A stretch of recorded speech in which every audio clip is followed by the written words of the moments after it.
What's up, my friends? Matt with BAAM Ranch. Welcome back. And as you can see, we've got this old Craftsman mower back here behind us. We're going to be working on it today. And my friends over at HIPAstore.com were absolutely gracious enough to send us the parts we need to take this thing from broke to working. And that's what we're going to do today. Hold on just a second. I'll show you what's wrong with it. Just flop the hood open on this thing right quick.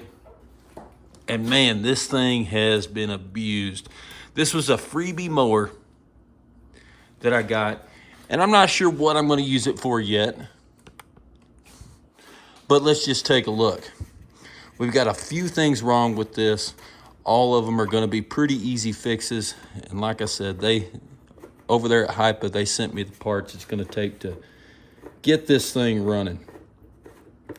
I don't normally do brand deals, and I'll be honest with you, I have people quite often try to send me stuff to do reviews, and y'all don't see those videos. And why? Well, it's because I'm not very impressed with it. It's mostly just a bunch of junk.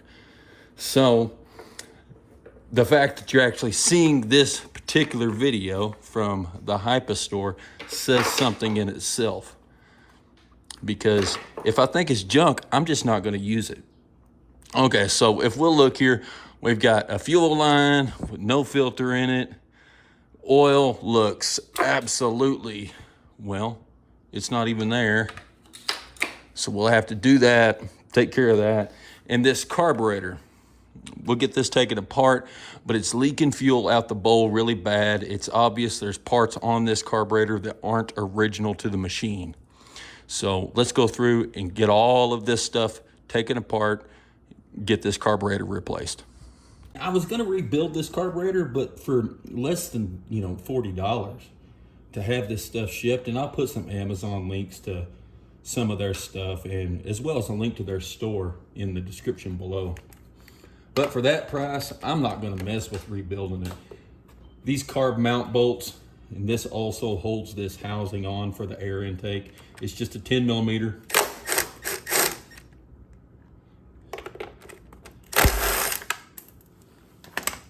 Buzz those off real quick, and then gently and carefully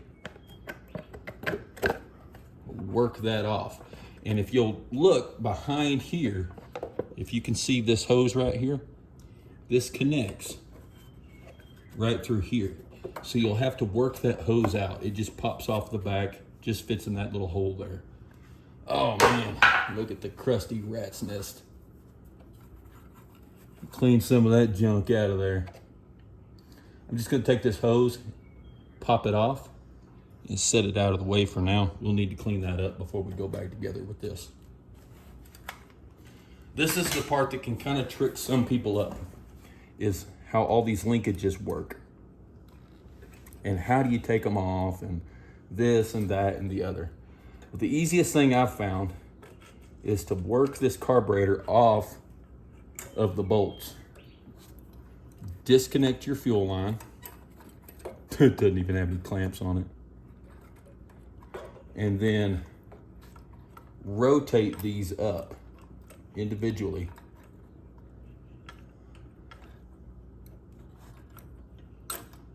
And they should pop out. See how that's a dog leg shape?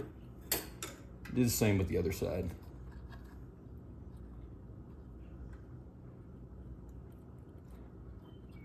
You may have to kind of fight with it a little bit, but it'll come out. And there we go. We've removed our old carburetor.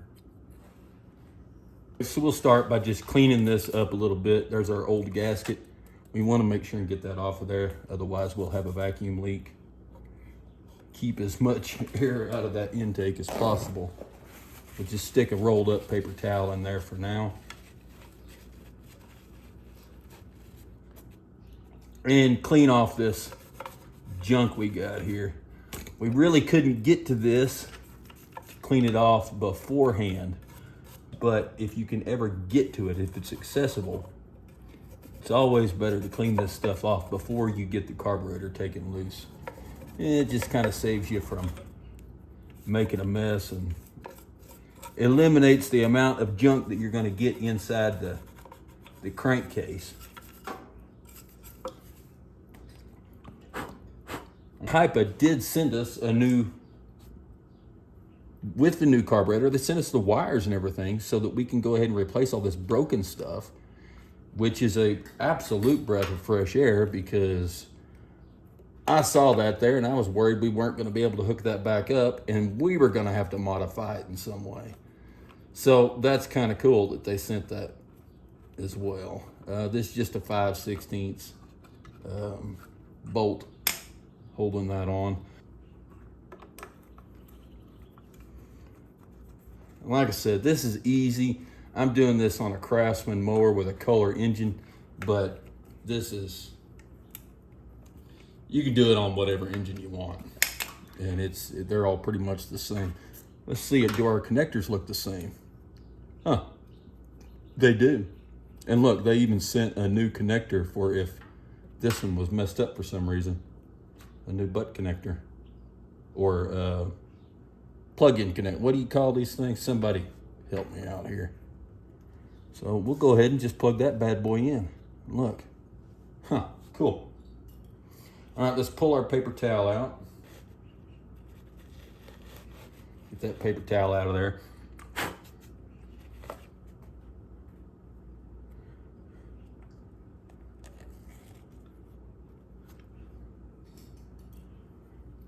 Hook up our linkages. These have little return springs on here, and it appears that the one from the original is broken, so I guess we'll just skip that thing, but whatever, you know, we'll make do. This is the choke. So you're gonna do the same thing. You're gonna poke it in. And then rock it on until they drop into place. And then just check and make sure everything works. And it seems to be working. So we'll go ahead and start reinstalling. On the back of your intake box, there is a gasket. It's missing on this one. So we'll go ahead and replace that as well.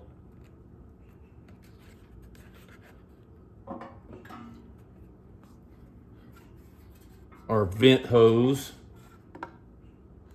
let's shove that back in. It's home.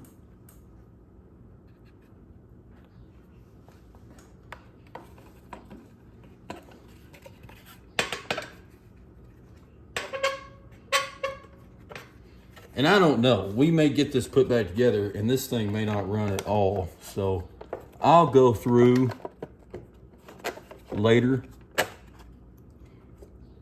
and fine tooth comb this engine.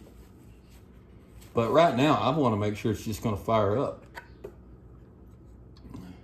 So that's what we're doing at the moment. We're just making sure we can get it to fire up. I don't see why it wouldn't. It should fire up just fine. You know what? I forgot to put my fuel line on. So let's back up. I'll have to go find a clamp for that, but I'll do that here in just a minute. Okay, got our fuel line back installed. Let's make sure this thing is going to run for us, and then we'll go ahead and install the fuel filter and everything else. It's pretty common to find these, you know, old mowers that somebody's just getting rid of. You know, you'll see them for sale for hundreds of dollars, but if you just keep your eye open, you'll find somebody who will give it to you for just the cost of carrying it off. We don't want to over tighten these. We just want them tight enough so that they're not going to fall off. You'll break something. All this stuff is plastic, so keep that in mind.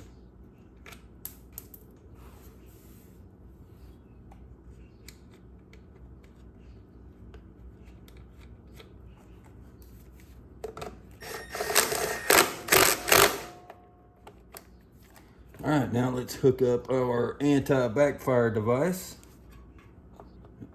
And is that in? There we go. They did send us new air filter, so we're going to put that in because the other one was absolute terrible. Put our new air filter on. This pre-filter, they sent us a new one of those, so that's good. Looks like a little bit better quality one as well. The other one was pretty coarse. And we're probably gonna have to do some tuning and adjustment on this carburetor, but maybe we'll get lucky and it'll just run.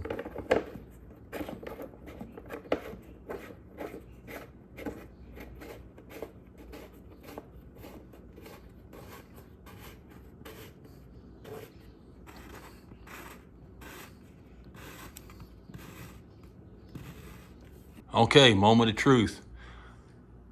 I took the air filter cover box back off just in case I need to do some quick adjustments right quick. I've just got it hooked up to jumper cables right now. We do need a new battery, but we don't buy batteries until we're sure that it's gonna start. So let's see what happens.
Well, what do you say, guys? It seems to be running pretty good.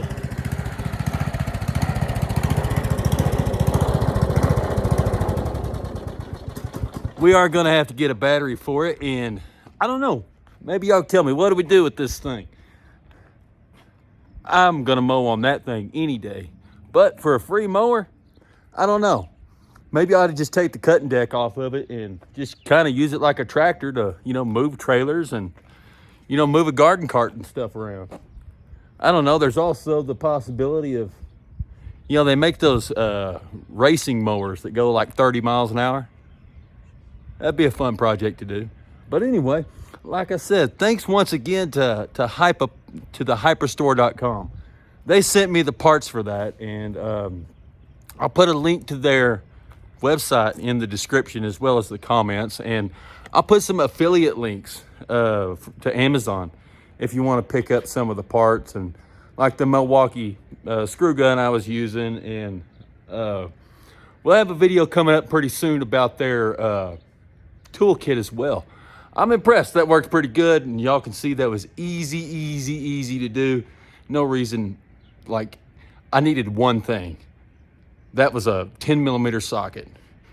You might need a pair of needle nose pliers and a screwdriver, you know, so that's something anybody can do. But anyway, you guys be safe.